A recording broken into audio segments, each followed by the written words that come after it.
ইসলামে প্রতিদিনের নামাজের কিন্তু একটা নির্দিষ্ট সময়সূচি আছে। চলুন এর পেছনের কারণটা জেনে নিই। কুরআনের এই আয়াতেই কিন্তু মূল ব্যাপারটা বলা আছে। নামাজ নির্দিষ্ট সময়ে আদায় করা একটি ফরজ ইবাদাত।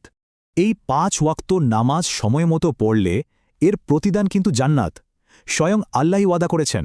কিন্তু প্রশ্ন হল, এই সঠিক সময়গুলো আসলো কোত্থেকে? এটা কিন্তু শিখিয়েছেন স্বয়ং জিব্রাইল আলাইহিসসালাম।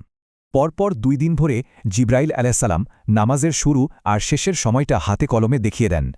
মানে এই শুরু আর শেষের মাঝের সময়টাই হলো নামাজ পড়ার সঠিক উইন্ডো বা সময়সীমা।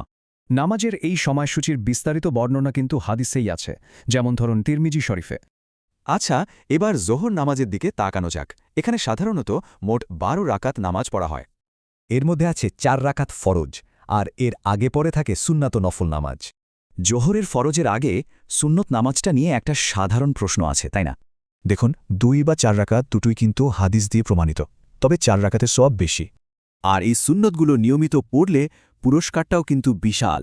আল্লাহ তাকে জাহান্নামের আগুন থেকে বাঁচাবেন। নামাজের যেমন নির্দিষ্ট সময় আছে, তেমনি কিছু নিষিদ্ধ সময়ও কিন্তু রয়েছে।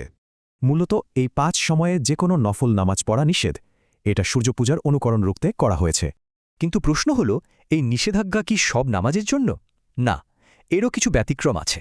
যেমন কোনো ফরজ নামাজ কাজা হয়ে গেলে সেটা এই নিষিদ্ধ সময়েও পড়া যাবে। পুরো ব্যবস্থাটাই কিন্তু শৃঙ্খলা আর বাস্তবতার এক দারুণ সমন্বয়। ইবাদতকে সহজ করতেই এই নিয়ম। একটু ভাবুন তো, স্রষ্টার সাথে প্রতিদিন এই ৫ বারের সাক্ষাৎ জীবনকে কতটা বদলে দিতে পারে।